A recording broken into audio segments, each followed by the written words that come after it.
और आइए बड़ी खबर आपको दे पश्चिम बंगाल से, जहां बंगाल में ममता बनर्जी अकेले चुनाव लड़ेंगी। पश्चिम बंगाल में टीएमसी आज उम्मीदवारों की लिस्ट जारी करेगी। सभी 42 सीटों पर टीएमसी नामों का ऐलान करेगी। ये बड़ा अपडेट आप तक पहुंचा रहे हैं। बंगाल में अकेले चुनाव लड़ेंगी ममता। आज टीएमसी बंगाल में लिस्ट जारी करेगी। 42 सीटें, सभी 42 सीटों पर नामों का ऐलान हो जाएगा और अकेले ममता चुनाव लड़ने वाली हैं। तो ये ऐलान हो चुका है कि ममता बनर्जी बंगाल में अकेले चुनाव लड़ेंगी, कोई गठबंधन नहीं। आज टीएमसी बंगाल में लिस्ट जारी करने वाली है।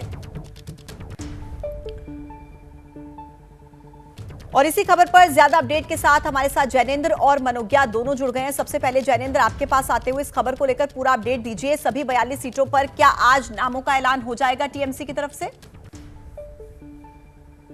बिल्कुल, तृणमूल कांग्रेस की सुप्रीमो ममता बनर्जी की आज एक बड़ी रैली है कोलकाता के ब्रिगेड परेड मैदान में, और उसी रैली के मंच से ममता बनर्जी अपने सभी उम्मीदवारों, लोकसभा उम्मीदवारों के नाम का ऐलान करेंगी।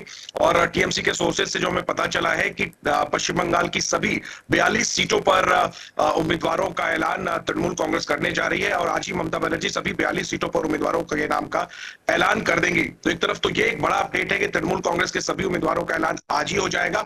वहीं इस खबर से जुड़ी हुई दूसरी महत्वपूर्ण बात यह है कि पश्चिम बंगाल में जो इंडिया गठबंधन की।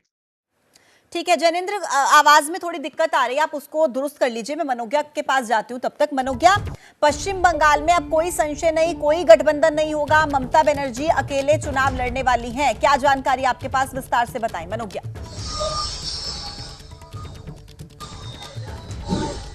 देखिए, पहली बात, ममता बनर्जी बखूबी जानती हैं कि एंटी इनकम्बेंसी अगर कांग्रेस की है तो टीएमसी की भी है, और टीएमसी ने ये फैसला कर लिया है कि 42 की 42 सीटों पर पश्चिम बंगाल में ममता बनर्जी के उम्मीदवार आज उतार दिए जाएंगे।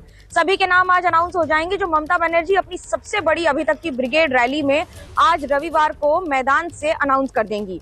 ये बड़ी बात है इसलिए क्योंकि कांग्रेस का गठबंधन, जो अभी तक इंडिया गठबंधन की खुद मुख्यमंत्री ममता बनर्जी और टीएमसी हिस्सा रही है, अब वो पूरी तरह से तार तार बंगाल में होता नजर आ रहा है। क्योंकि 42 सीटों पर अगर कैंडिडेट्स दे रही है टीएमसी, तो फिर अधीर रंजन चौधरी जैसे उम्मीदवार, जो कद्दावर नेता माने जाते हैं कांग्रेस के, उनकी भी 2 सीटों को नहीं छोड़ा गया है। अब दूसरी महत्वपूर्ण बात सिर्फ बंगाल तक नहीं है, बात असम में भी है, जहां पर कांग्रेस के साथ गठबंधन है, लेकिन वहां पर भी 4 सीटें तृणमूल कांग्रेस ने अनाउंस कर दी हैं। ऐसे में 48 सीटों का करीब खाका आज अनाउंस हो जाएगा। लेकिन उससे ज्यादा महत्वपूर्ण ये हो जाता है कि इस समय, खास तौर से तब जब टीएमसी और कांग्रेस में मतभेद सामने उजागर हो रहे हैं, ऐसे में आज सारी 42 सीटों पर ममता बनर्जी का उम्मीदवार दे देना, ये बात तो साफ कर देता है कि विपक्ष की पार्टियों में सब कुछ ठीक नहीं है, कम से कम पश्चिम बंगाल में। ममता बनर्जी ये भी बखूबी जानती हैं कि अभी तक के चुनाव उन्होंने जितने भी जीते हैं या हारे हैं, दोनों ही अपने दम पर हारे हैं। कांग्रेस के साथ गठबंधन लेफ्ट ने किया था पिछली बार, और लेफ्ट कांग्रेस एक साथ होने के कारण उनको काफी असहजता होती रही है बंगाल में, क्योंकि लेफ्ट के खिलाफ ही उनकी सबसे बड़ी लड़ाई है और उनकी आइडियोलॉजी ही सबसे बड़ी लेफ्ट के खिलाफ रही है, जिसके 30-35 साल के शासन को हराकर सत्ता में आना आसान नहीं था। और वो सिर्फ ममता बनर्जी जैसी कद्दावर लीडर ही कर सकती है, या एक फाइटर लीडर कर सकती है, जिसने इस तरह से पहले लेफ्ट को हराया और उसके बाद 2021 के चुनाव में अपनी तीसरी बार जीत हासिल की। 2024 के चुनाव के पहले ही, क्योंकि प्रधानमंत्री नरेंद्र मोदी लगातार कैंपेनिंग कर रहे हैं और अभी तक 3 सभाएं कर चुके हैं बंगाल में, तो ये देखना बड़ा ही दिलचस्प होगा कि किस तरह से उत्तर बंगाल या दक्षिण बंगाल में आज उम्मीदवारों की लिस्ट आएगी। और खासा नजर रहेगी बशीरहाट की सीट पर, जहां पर नुसरत जहां सांसद हैं और जहां से संदेश खाली का मुद्दा उठा है।